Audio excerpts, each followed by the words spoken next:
Beyond Tellerrand. Welcome to another episode of my little behind the scenes podcast. The idea of this series, which is published not really in a regular way, is to introduce you to a few people that I admire. Sometimes that is a speaker, sometimes that's someone else. And the reason why I want you to introduce you to them is that they helped me along the way, that they mean something to me, and not only in a business way.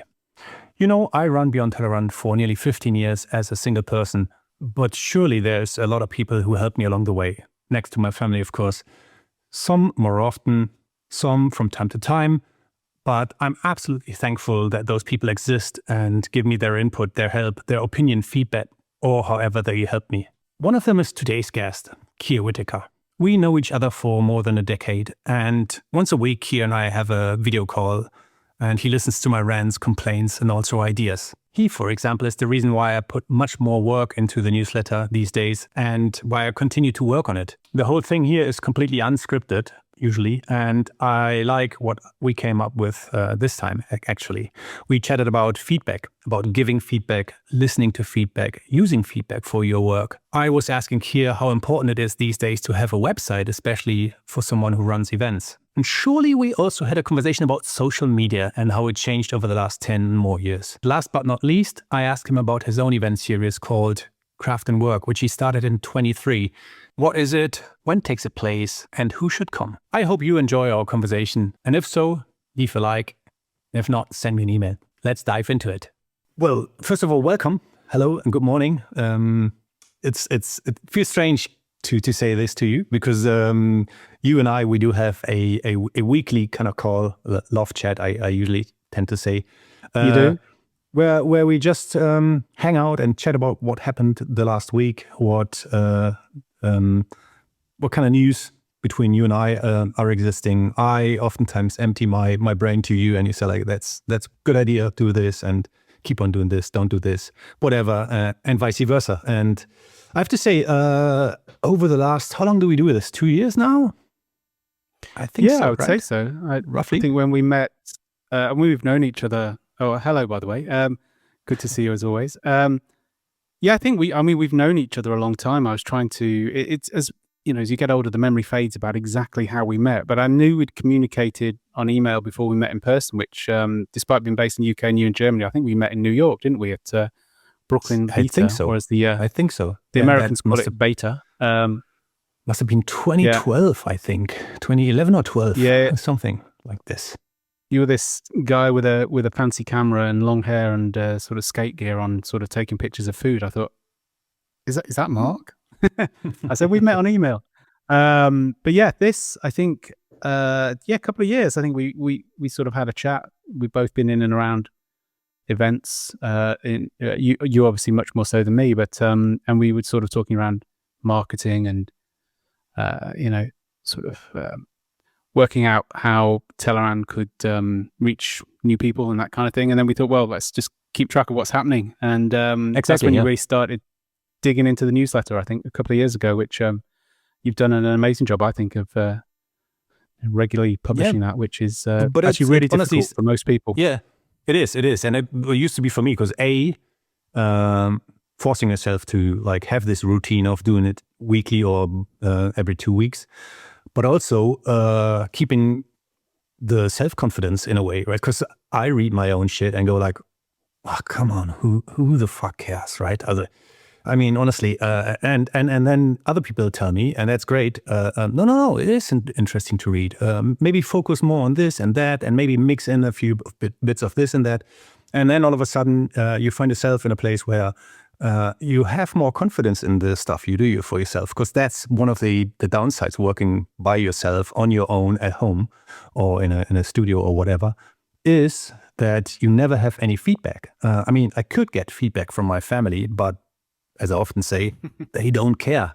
They care in general, but like if I ask like, well, should I do this in the newsletter or this?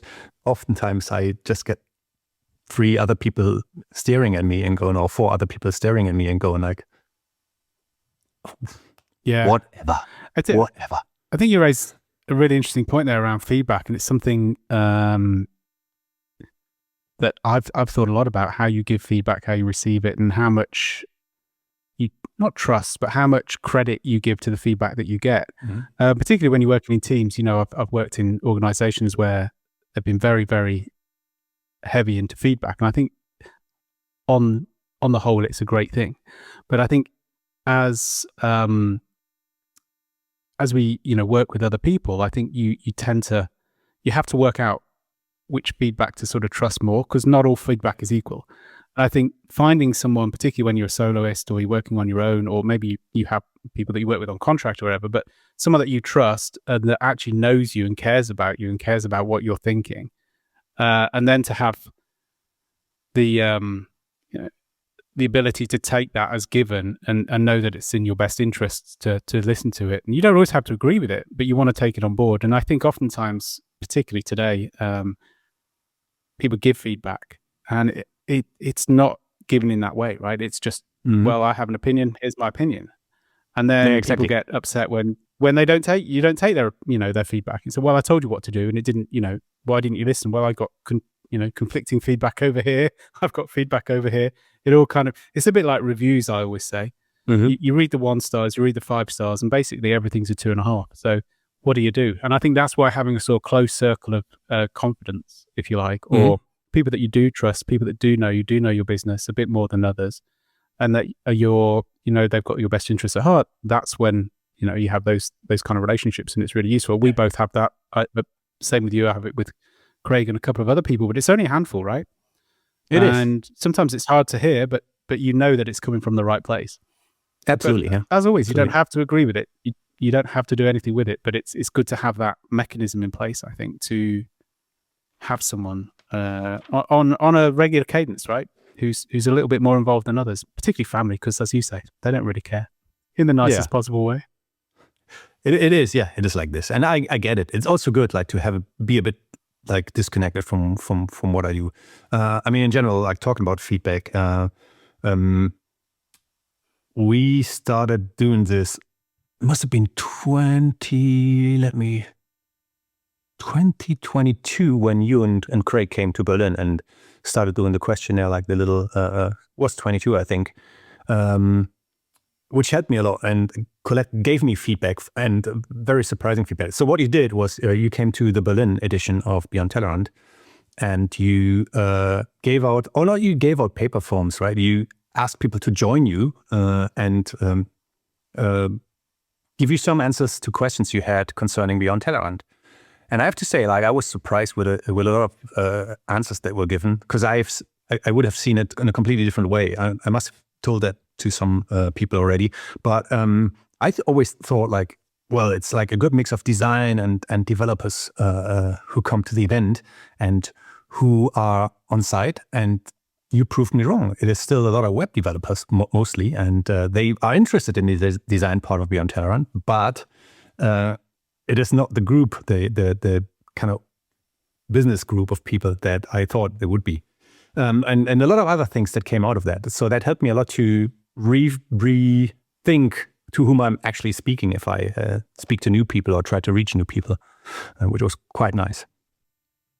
Yeah, I think it was 23. It was ridiculously hot, as I recall. It was, I can't remember if it was the first one I'd come back to after the pandemic. I'm not sure.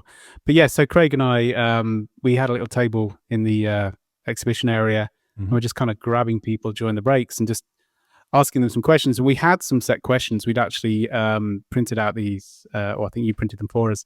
And we thought we'd just go through the questions. But what you find when you do these qualitative interviews with people is that you kind of get all the answers to the questions you want, but they tend to be in different order. You kind of get in the roundabout fashion. So we ended up just taking crib notes and then writing it up afterwards. And I think one of the things that we wanted to find out was how people heard about Beyond Tellerrand and kind of what they identified as. And as to your point, it was a predominantly web audience, which is both our backgrounds, right? We met through the kind of web design, web development conference scene and blogs and smashing and all of those things. And I think that's, tends to be a core audience. And what we were finding was the other thing that kind of, I don't know if it shocked me, that's probably too strong, but the majority of people were having their ticket bought by their employer, which was not the kind of feedback that we'd been getting from other things. We thought they were individuals buying tickets. And so, then it becomes, okay, so we've got, and there were so many anecdotes and so many interesting things. Some of the things we talked about were what when you've got that purchase decision and you're about to click, book my ticket, what are the factors that go into that? Is it the speaker lineup? Is it the who's on a particular day? Is it the topics? And I think what we found was mostly it was people would sort of validate the schedule by sort of keywords. Oh, there's something on JavaScript. I'm a front-end developer. I can go to my boss and say, I want to go, but actually I'm really interested in this thing over here, which is about like, something like Rob Draper's talk about, his sort of journey to how he got to where he is today. And so I think there was a lot of information. I think in the end we interviewed about sort of 50 people and only a couple of minutes each, but it was really, really interesting. So yeah, and what would you say? Because you did it on site, live with people in front of you.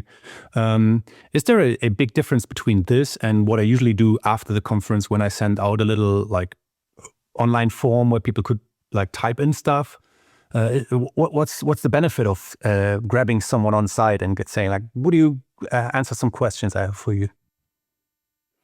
I think the main one is that you can dictate the flow of the questions. When you have a form, forms are ridiculously hard to get people to fill in, right? Even incentivizing them with potentially a free ticket or money or how many times have you gone through and thought, well, I'll get a $10, €10, £10 Amazon voucher and it's a 300 question survey and you get to sort of question 12 and I haven't got time for this, right? It's really hard.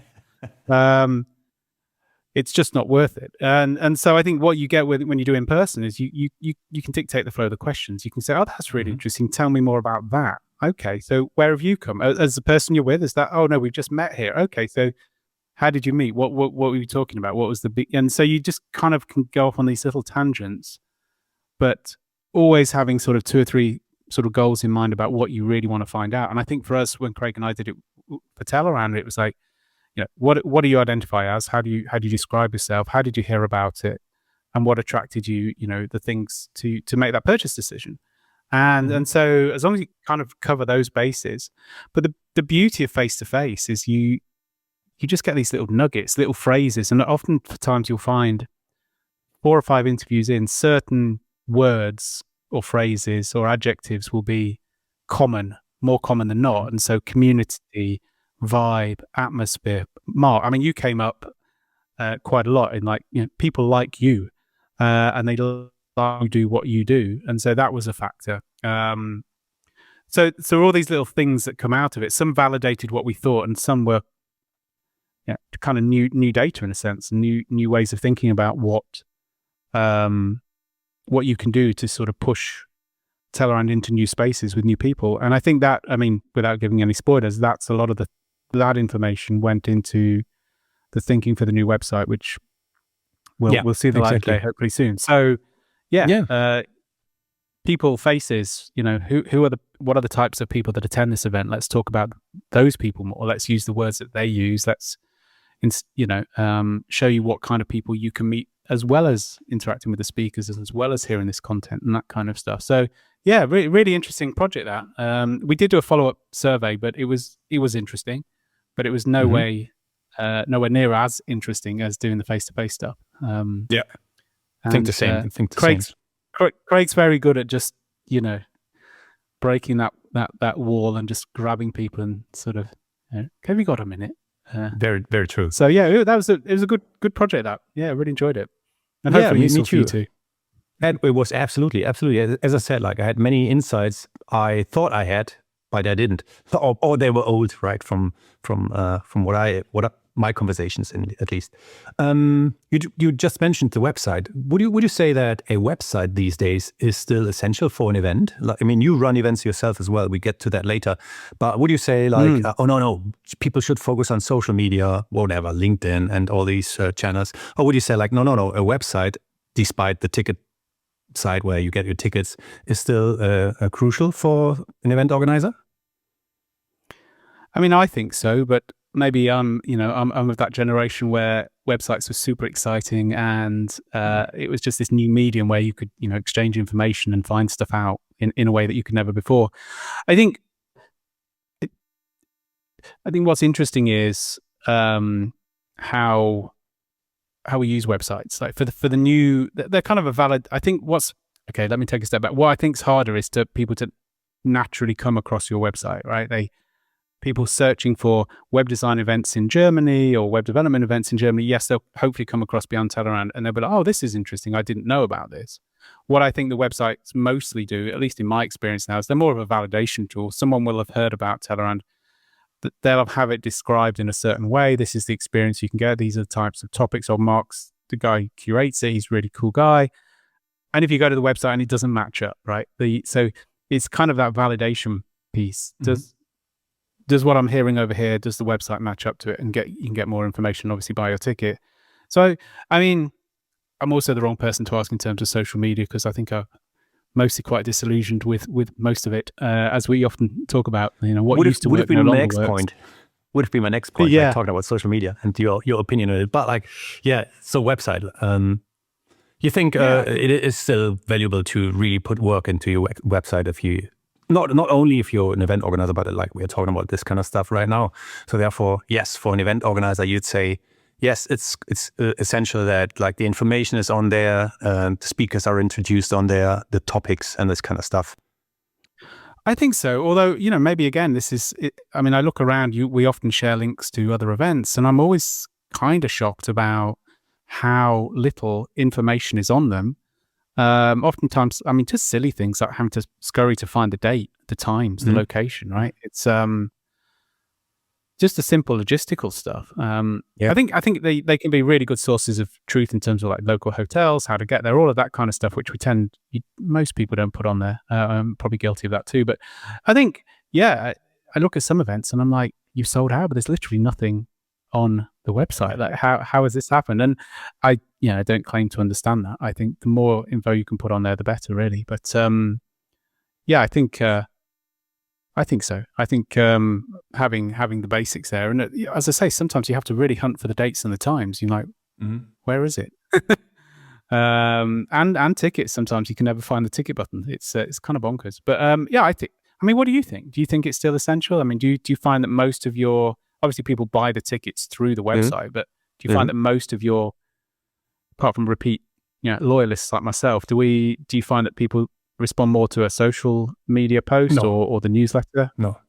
I think that changed over the years. Getting to this in a minute, but I think whatever stayed the same, like always stayed the same, like over the last close to 15 years of doing Beyond Tellerrand, at least now, is that people really use the website to inform themselves about the speakers, topics, schedule, and getting the tickets.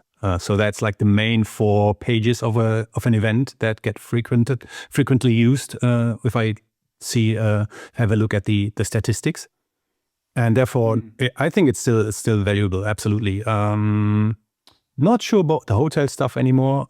Maybe for some, and it used to be in the early days, but these days with all the kind of like meta machines that are looking for flights and hotels for you, I guess people are using this more and more because they get like good rates, like discounts if they combine stuff and book the flight and the hotel through that machine. I don't know. So that actually is not used so much anymore, and way less asked for than in the early days of running my events, where people really wanted to be informed about the hotel and where the speakers would stay, for example, and this kind of stuff.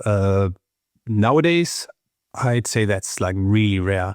I think in the early days of running Flash Forum conference, also like 2001, 2, 3, then actually people were asking about bundled tickets, where you would buy the ticket for the conference plus the hotel. I don't think anyone is asking that anymore, but that used to be the case, actually. Yeah, it's interesting how I guess we all have our go-tos. I'm a booking.com person. Not sure it's the best. I've used it for years.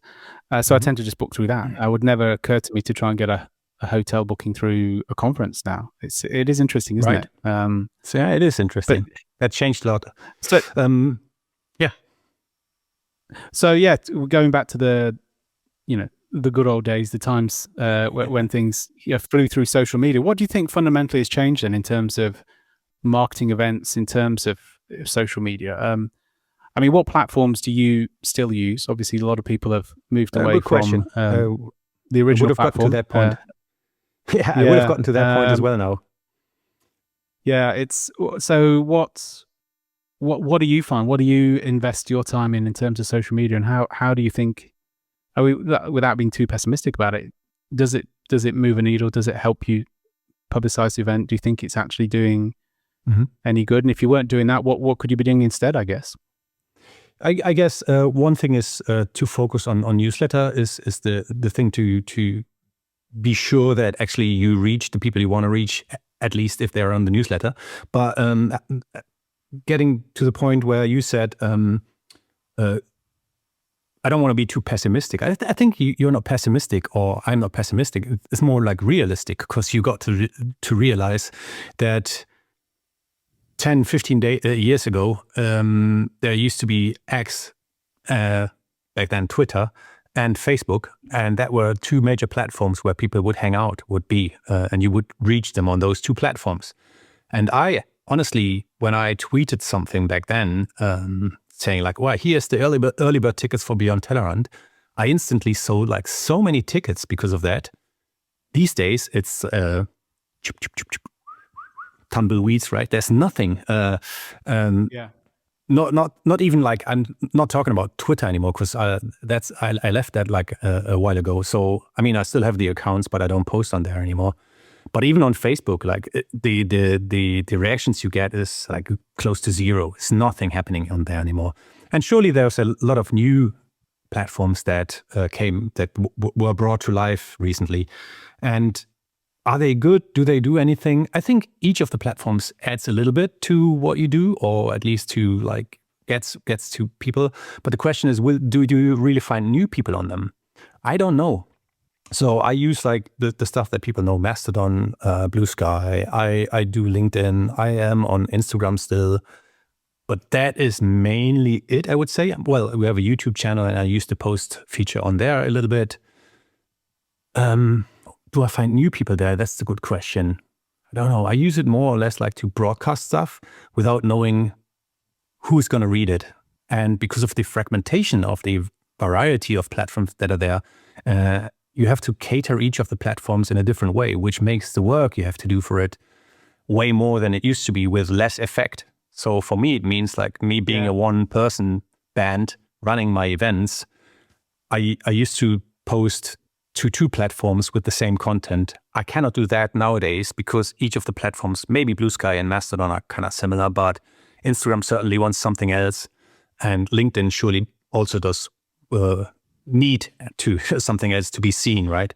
And also, like talking about the last two, Instagram and LinkedIn, they both are algorithm-driven platforms where you need to cater the algorithm in order to be seen. And then you even can't be sure that the people following you will see your posts. So in short, it's really difficult these days. And sometimes I sit here and wondering, do I really still understand any of these? So social media is a mysterium nowadays for me. And does it make any sense? I don't know. But I think I shouldn't do nothing on them. You know, I need to do something on there still. Because otherwise, where else? Yeah, exactly. It's I've I'll hold my hands up. I've never been that social on social. I've always found that, particularly in my consultancy work as well, or actually looking back to the sort of quote unquote proper jobs I've had, they've all come through meeting people and building a relationship with those people. For the most part, yeah. But I look at people who I would consider really, really strong on social. And obviously you read the highlight reels on social media about how using social media is great for your business. But people I know that are posting a lot and doing really interesting things, they're saying, I'm really starting to question whether it's actually working, for want of a better word. Is it actually bringing in leads? Is it actually creating opportunities? Is it creating connections? And I think it's really, really hard to to judge, what a success criteria. And maybe that's fine. Maybe it doesn't have to have a massively successful. It's like, to your point, I need to do something, and these are the things that I'm going to do, and it's better than doing nothing. But maybe, whereas we used to put a lot of emphasis on those being massive drivers for sales, maybe we just have to think, well, that's just something we have to do now. We have to, because everyone else is doing it, right? Other events are doing it. I have to be top of mind. I have to. And so I think, a lot of what I do with my own clients and my consultancy, which is mostly with agency owners and some app people in the Shopify space, because that's sort of my background for the last 10 years. They'll say things like, I don't do LinkedIn. Should I do LinkedIn? I'm like, well, there's 1 billion people on it. So probably. Will it have instant effects? Probably not. But it's just it's that I call it the cold start problem. If every time that you come and do some marketing, you have to warm the engine up, get the cogs moving, get the pistons, it's always harder. And I tell this to myself as much as anyone. The more you do, the more and it doesn't have to be 100 posts a week. It could be 2. But once you've built that into your sort of thinking and your process, then I think it makes ramping up a little bit easier. But I think it's really, really hard. When you look back at you raised a really interesting point there when you talked about how you used to be able to sort of share a tweet or a Facebook post and things would sell. Can you spot when that changed? Was there any particular reason? Do you think it was the pandemic, people stopped going to events, or do you think it was nothing to do with events as such? It was just the change of psyche. Yeah. I think I'm certainly not sure and couldn't prove it, but I think I caught myself roughly around 2017 already, where I said the amount of feedback in a way, or is there an English word like resonance, the kind of the feedback, I think that's an English word. Yeah. So the instant feedback you got after a social media post on whatever platform went down massively. For example, when my friend Vitaly Friedman, Smashing Magazine, posted something around 2010 on Twitter, I couldn't measure if there was direct ticket sales from that when he posted something about the event. But what I have seen was a massive spike in traffic, at least on my website, because he had a big followership on Smashing Magazine Twitter account. Later then, I think 2015 already, I could see that this spike was by far not as big as it used to be. And so that went lower and lower. So I think that must have been something that resulted in the algorithms that were used in order to show the post to other people. So if you would have a million followers, it wouldn't mean that they would see your stuff anymore. And that, I think, was the time when I thought that's a difference already. And I could see that in my own post as well. As said, when I early, I don't know how many followers the Beyond Tellerrand account had. I think 5,000 or something. So not massive, but it was good quality followers. So that means people were actually engaged. They would react to stuff. But I could feel that this wasn't the case in around 2017 already anymore. So no, I don't think it does have anything to do with the pandemic. I think the pandemic just made changes happening quicker, and maybe that was just speed up during the pandemic. The downside of Twitter in this case, maybe it was that Musk bought it, whatever. Don't know, but I think it would have happened anyways, that the interest in this platform was less and less, at least for me. I think it's really hard as well to sell experiences, right? If you're selling, and we always use the word widget or whatever, he's selling a book or he's selling a software product, or none of this is easy to market, right? But you can it's a bit more tangible. If you click on this link, you can buy this $50 thing and we'll send it to you. I think particularly as events have started to come back in the last 2-3 years, and I think budgets have reduced in terms of what people have to spend, either through their own business or through the business that they work for. It's getting harder to actually articulate what you're going to get. And people, I had this conversation with a friend of mine, Rosie, talking about this. She said, "Well," I said, "I'll just buy a ticket, right? I don't need to, track the connections through it or the money that I may have made through those connections." Said, "Yeah, but you're the sort of person who likes going to events and is just curious." And I'm like, Yeah, fair. I am the person who will, put money into the sort of going to different events and seeing, getting different perspectives. So not everyone's like that. Other people have to justify it, and they have to say, well, if you're going to spend $500 on a ticket plus flights plus travel, I want to know that we're going to get more back for that. And so I think when that's really hard to justify to your boss, or the person who's signing off the ticket, particularly if they're up the chain, as it were, and they're like, well, why have we spent $2,000 to send Mark to New York? What are we getting back for that? Mm-hmm. I think that's when people go, well, I can't really do that. I'm not really sure. I'm not really sure of the exact outcomes for the business that I work for. So I won't get it signed off. And so setting experiences like that, which is, I think, why sometimes you see a lot of events not overemphasizing, that's unfair, emphasizing like the networking potential. These are the types of people, these are the job titles you're going to meet, this is what you can get from it, and the really emphasizing that as this thing of like, you can take that to you. So, well, look, there's going to be the CTO of Amazon's going to be there, the so-and-so's there, whatever. So I think it's just getting harder to hit the spots in terms of that, that pitch, right? What are you going to get from coming to be on Tellerrand? Well, I could tell you that you're going to go away feeling energized and different and meet some amazing people, but that's hard to justify to someone who's struggling to find an event budget, right? And so this is what we're up against, I think. And that's, I don't know where I'm going with that, other than I think it's just getting harder. Absolutely, and I think that's what a lot of people experience. Yeah, I think a lot of event organizers, especially those who are like individuals or small teams, they experience exactly this. They have to not only fight the kind of financial crisis in a way that is like existing in a way, like higher payments or like higher costs for like living standard for like go to a restaurant even, or like for your employees living, electricity, whatever, you name it. But also, the price of beer you can't get a beer for €1 in Germany anymore. I mean, what's going on there? No, you see. But also, what the kind of evolution right now is, or like the situation right now is that they also have to fight their past sponsors being now event organizers as well, as more and more bigger companies run their own events in-house, because they obviously think, and they are not wrong with it, that as soon as their customers come to their own event, they have them on site and they can cater them way better than at other events where they are just a sponsor, right, in a way. So that's also like one of the difficulties. But what do you think? Like, how would you you were talking about books or other like digital products. How would you wrap a conference in general?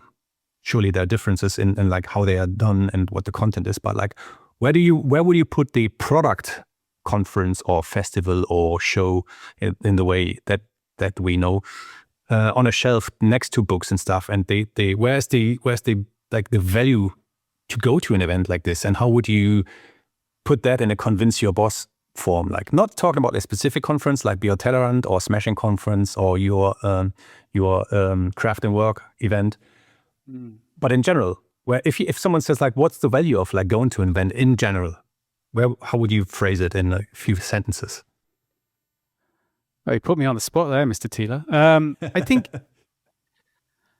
I think one thing I've have noticed over the years that there are people that go to events and the people that aren't, right? And so it's really hard to convince someone who's not an event person, whether they be they find those interactions challenging, or that's just not for them. They're not particularly lovely people, but they don't do well in groups. I mean, there's a lot of people like that, right? I mean, I know when my sort of the dimmer switch is low, I find groups challenging as much as the next person. But I've put a lot of credit into events being great for connections and meeting people. I mean, I'm fortunate we've met. Annoyingly, a lot of my friendship group don't live near me, so the events become also that point of seeing them, as particularly event organizers. But yeah, to go back to your point, I think it's really hard. I mean, where I would put it is in terms of the experience of being with the people in the room that you wouldn't normally have access to, right? A great event organizer curates, particularly around a theme or a topic, people who have that common interest, whether that's design, development, particular JavaScript framework or AI, whatever it is. You're going to be with people who've got a similar passion and a similar curiosity and a similar interest.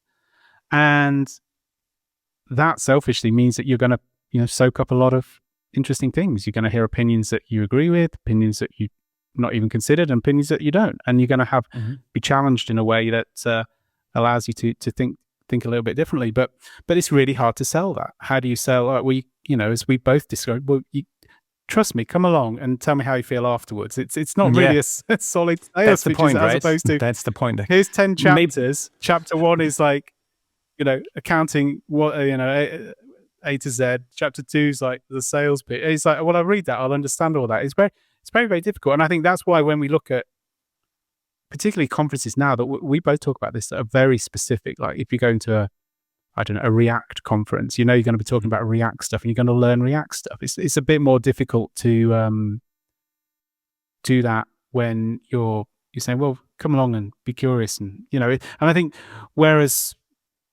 which is why I think, some of the things that we learned when we were talking earlier about the research, you have to lean into the web bit, and you still cater to that because you're still curious about it. But you also get these other bits that you weren't expecting. So I think it's really hard. I've not given you an answer because I'm not really sure, to be honest. But I think it's well, there's it's not many a answers features in there. thing, right? It's not a features thing. It does this thing, it does this, it does this, and then this will happen. It's a bit more ephemeral, I think. So if I would have to summarize, I would say like it is the kind of soft skills or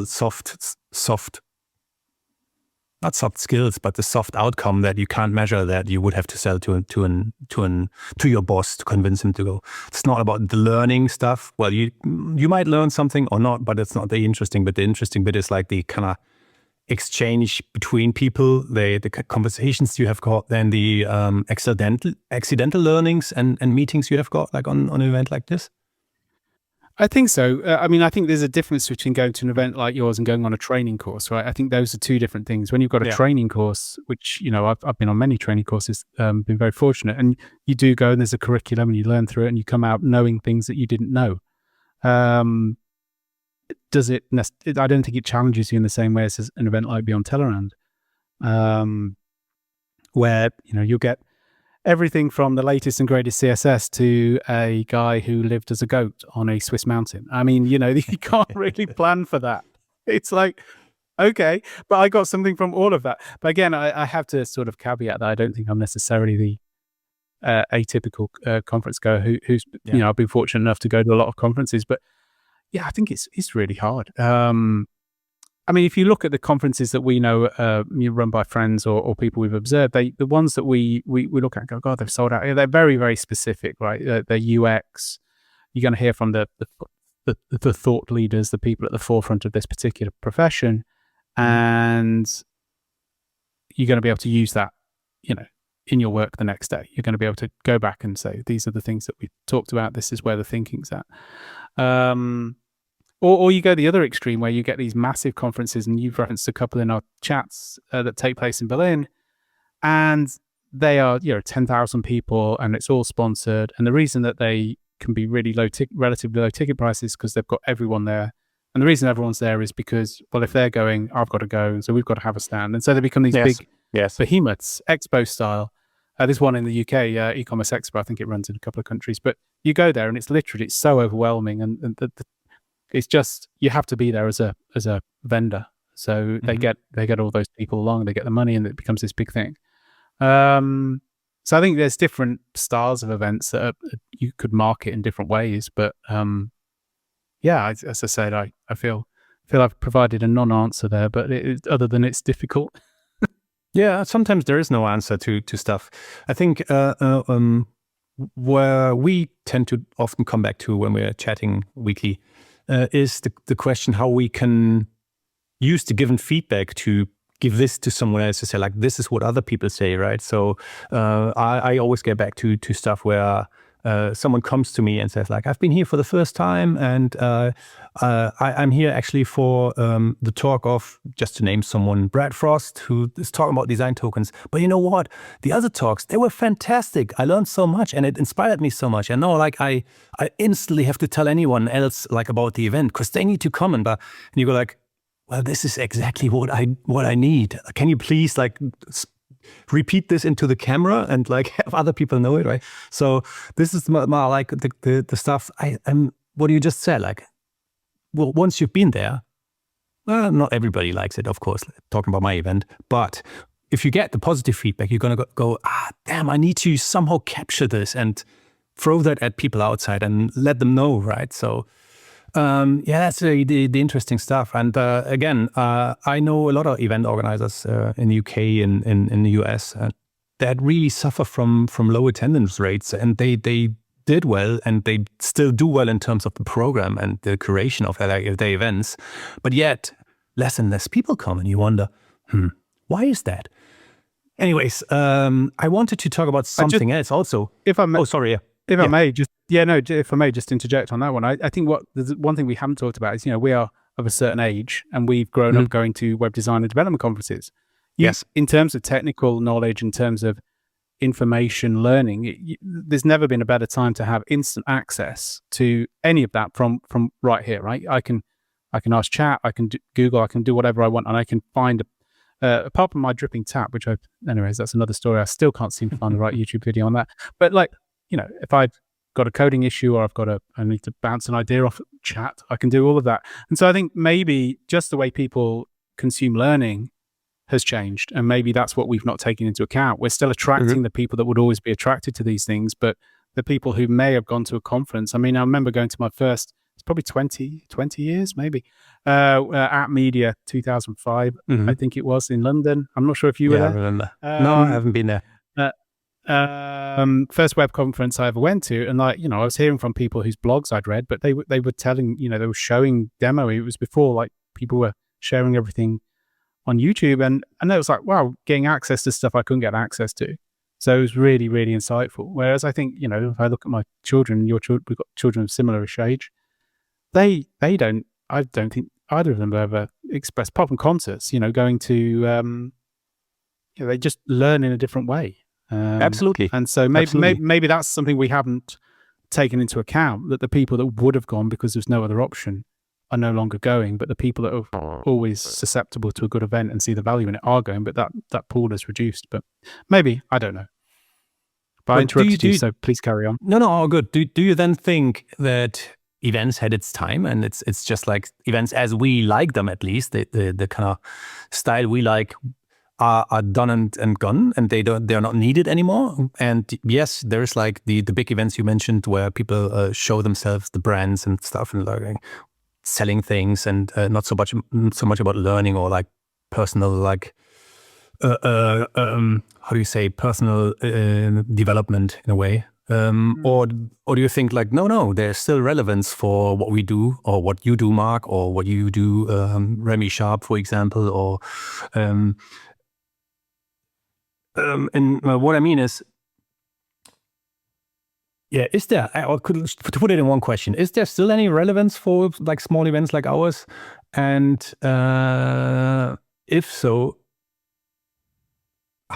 again, how do we cater that to the people that don't know about it? I mean, that's the constant question that they ask, and who I don't find an answer to. And I'd love to have a conversation with people, like maybe someone listening to this. I'd really love to have a conversation about this, and like do brainstorming and really conversations about like, what's the value actually of some, because I'm so caught in my own microcosm, right? The way I go like, okay, this is my bubble, this is my thing. And I go like, obviously it's like interesting to go, but is there really any relevance? Like, is there if someone would say to me like, you know what, Mark, you had a good ride, it's not worth it anymore, and would like prove it to me, I might understand why I should like just stop it, I mean, it's hard to, because I think they're still relevant and I still think they're much needed, but I think those are two different things. The tellerrands this twice a year. I see a lot of people. I mean, in a sense, it makes you not have to make the effort to communicate with them outside of those events. So thank you for that. But it's also, it's a great question. I speak personally. I think they are needed. They're a good jolt in the arm. Particularly as we are more siloed in our houses working. I mean, it's quite an unnatural thing for someone who's grown up in a work environment where we didn't work from home and then we've worked from home. I've done it before the pandemic like you, but those moments where those boundaries between work and home life are so blurred now. It used to be that you'd finish work, you'd walk back, you get 20 minutes, you think about a thing, you come in back, get handed a baby, do the cooking, whatever. Now it's literally, are you finished yet? Done. Right. What we have, I'm sorry.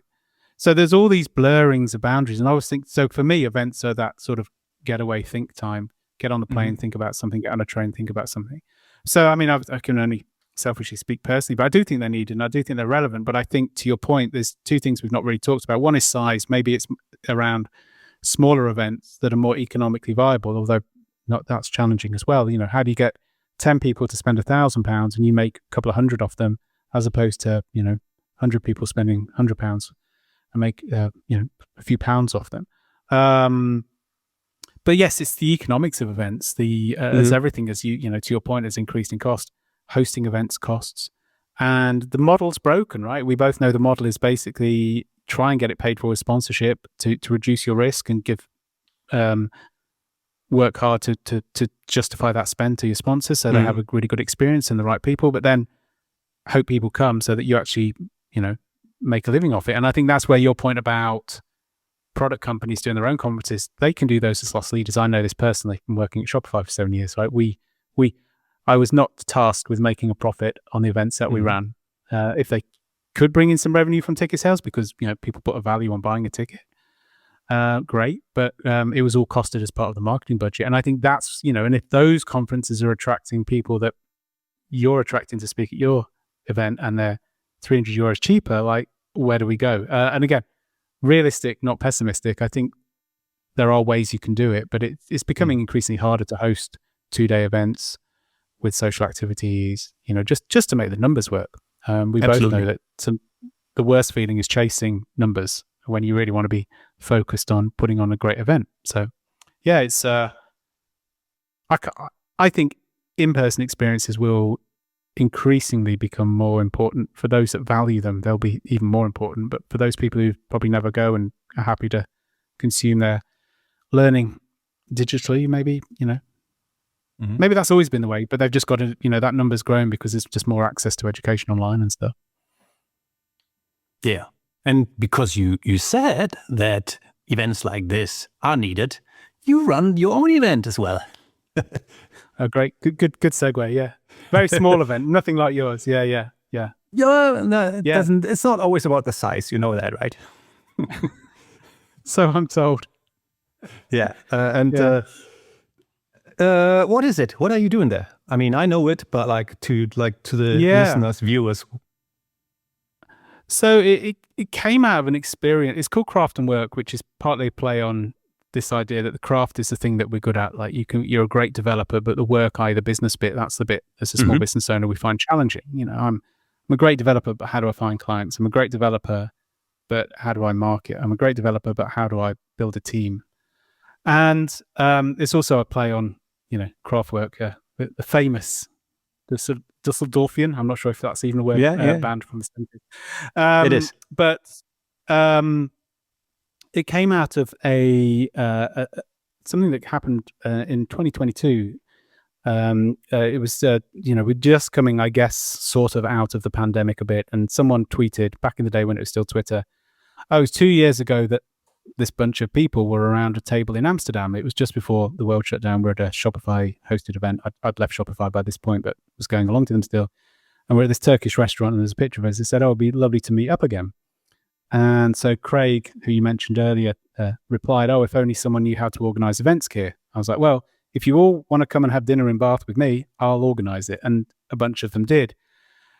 We had 12 people come to Bath for the day. And I was like, well, we can't just go to the pub and eat great food, right? So why don't we hire a little, co-working space and we just sit around a table and everyone gets, 30 minutes to bring something to that table and share either an idea, a product they're working on, a challenge, etc. And that's what we did. And it was really cathartic, really fun, really great to see everyone. We had people come from Denmark, Ireland, all over the place, London, to where I live in Bath in the West Country.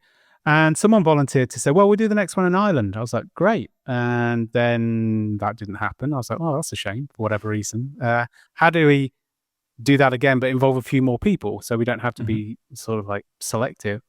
And so that's when we came up with the idea of Craft and Work, which was like, well, let's have 30 or 40 people in a room and try and make it a day where we could do similar things, but really focus in on the kind of challenges of running a business, particularly in the Shopify partner ecosystem. So for those that don't know, that would be principally made up of three types of business. One is a sort of agency where they are building Shopify stores for their clients. The other are the apps people who are, for Shopify refers to plugins as apps. There's a big ecosystem around that.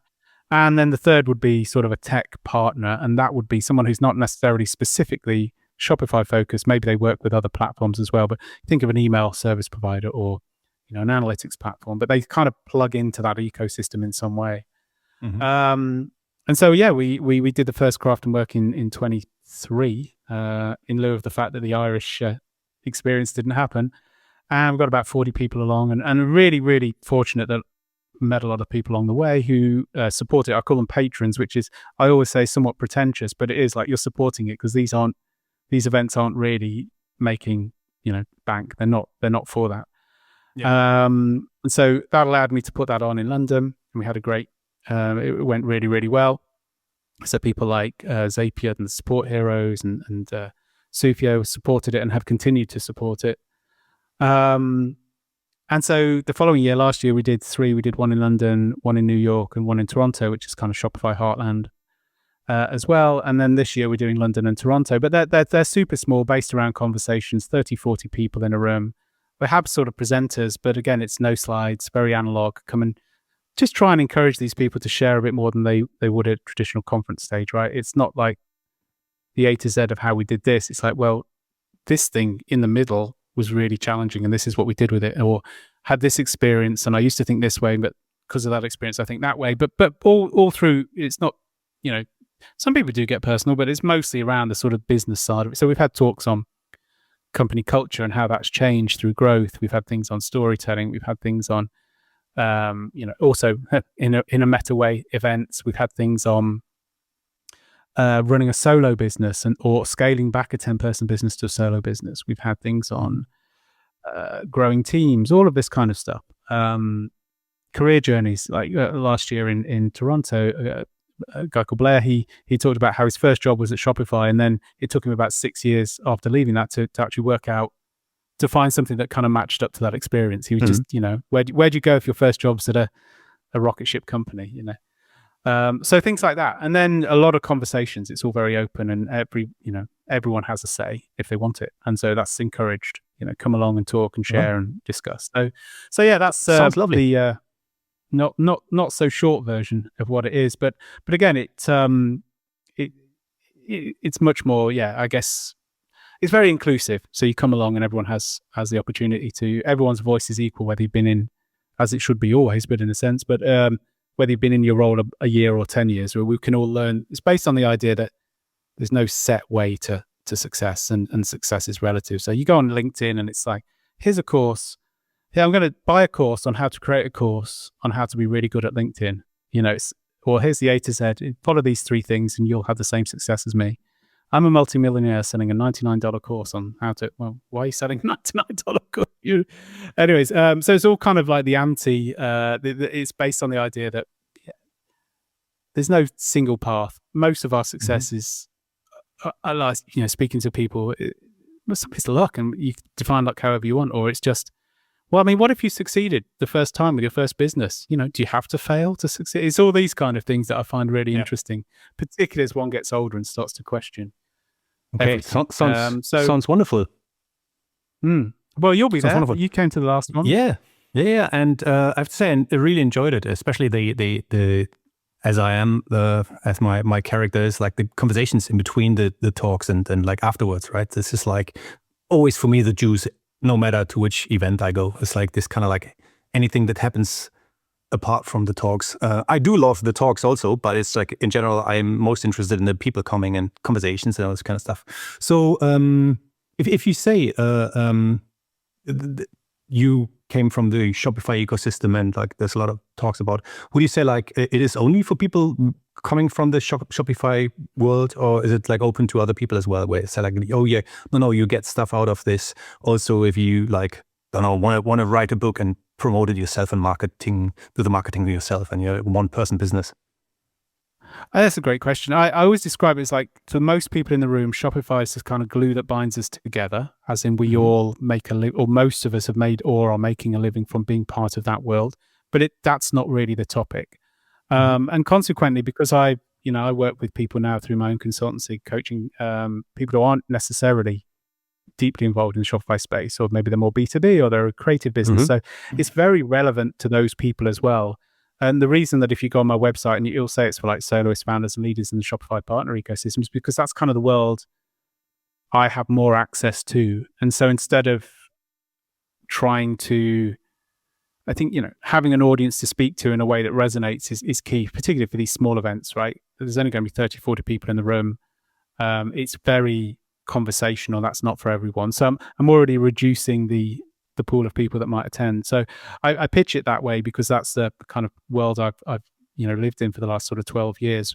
But to your point, yeah, I think it's as relevant to you as it is to me. I think it's as relevant to you as it is to someone who's running an agency in the Shopify space, or someone's running a software business. But it's pitched that way because primarily I think you can't be all things to all people. So that's why I've sort of it would be lovely, but it's hard to kind of penetrate new markets as we know, or just because you don't, particularly if you've got a legacy of working in an industry for a while, that's the people you have access to, that's the people who run your newsletter, that's the people who you're connected with. So, but no, I think it's the topics aren't really about the platform, it's about the business side of it, and which if an agency is an agency, particularly if you're using WordPress or Shopify, very, very similar. But yeah, it's so yes is the answer. Relevant to other people, but harder to reach. So cool. I sort of focus in on what I know. You mentioned that there is like space to socialize. I've seen last year when I came, there were like round tables in between the talks where you had groups chatting about certain problems and topics. Apart from that, is there room for like conversations? Because it's one day, if I'm correct, and if it's still the same, and it is talks. Yes, kind of presentations, not really talks, like presentations, conversations. But also, there was like some kind of like gathering afterwards where we hung out, had a few bites, a few drinks, where you get to know each other a little deeper, closer. Is this the same this year? So will there be space for like conversations, meeting people, getting into conversations about business and blah, blah, blah? Yeah, absolutely. It won't veer much from what you experienced last year. So yeah, the presentations are really kind of, it's a bit of a privilege, isn't it? You meet interesting people and then you can entice them along and come and share some of their stories.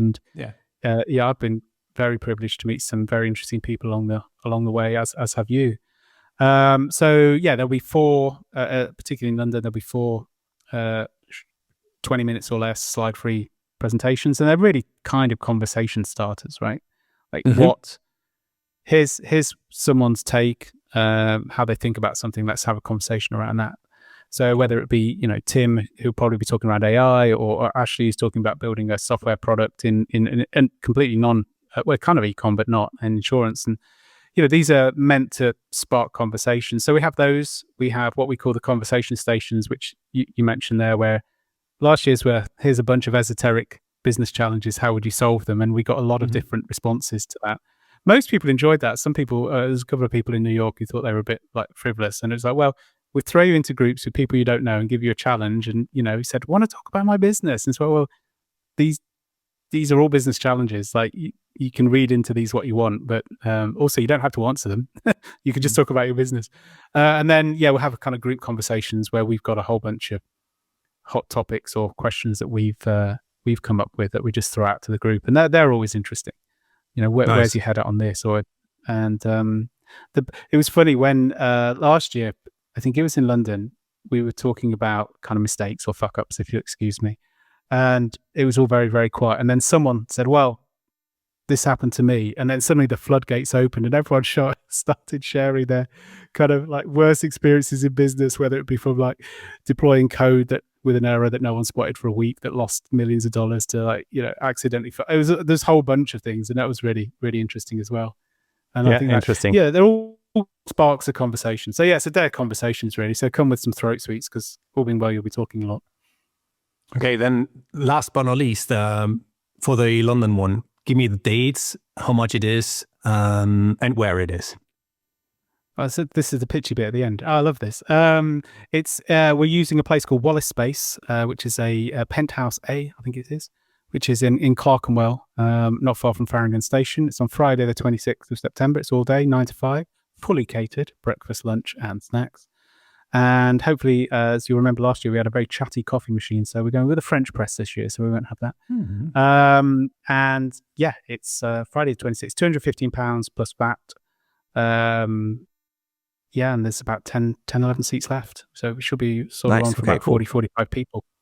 So it's quite small. Then if I said that, it's really small, which means that, no one will escape as I sit on the stool. I will get everyone talking. So Cool. if you don't like, And if you're used to sitting at the back, don't come.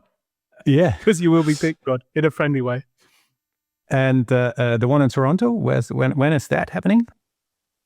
Oh yeah, that's 22nd of October, a Tuesday, which is a bit of a weird day for events, but took some feedback on from last year that events seem to do better earlier in the week at the Drake Hotel. Again, that's a slightly different format because we use a nightclub. We use their basement nightclub, which we Sounds dress interesting. up for our but they need it back by 4:30, so some local grunge band can use it. So we decamp to the lobby bar and have some canapes and cocktails.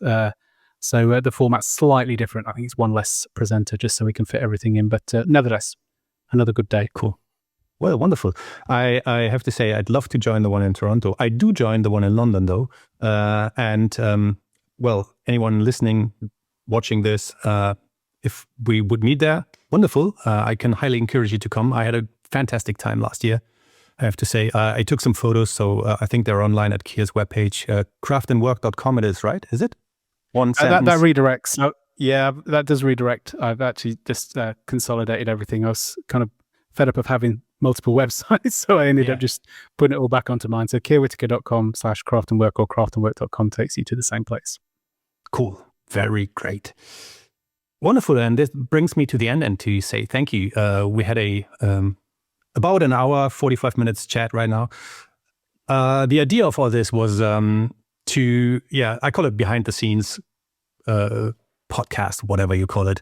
And the idea is really to let people know who are interested, and who are not, I don't care, that while I run my event on my own, I organize it on my own and sit on my own and at this actual desk here and plan and organize everything. There's a lot of people who actually help me in the one or other way, and you're one of them. And I just thought I need to drag you in front of the microphone and the camera and explain people like where is the connection? Where does it come from? In which way is he helping? And I want to say thank you, Keir. You're a great help for me, and you're a good friend. Always there, not only at the event itself, but also like virtually in front of the camera once a week. It's a great pleasure knowing you, and I hope there's a lot of adventures we can join force together to all around the world and for a long time still. Thank you, Keir. Well, thank you so much, Mark. And exactly the same feelings back to you. It's a privilege knowing you, and long may it continue. Thank you. Cool. See you in November latest, right? Oh no, in September 26th. 3 weeks only. Bloody hell. People get their tickets. Yeah. Well saved. Well saved. Yes, we'll see you soon. Look forward to it.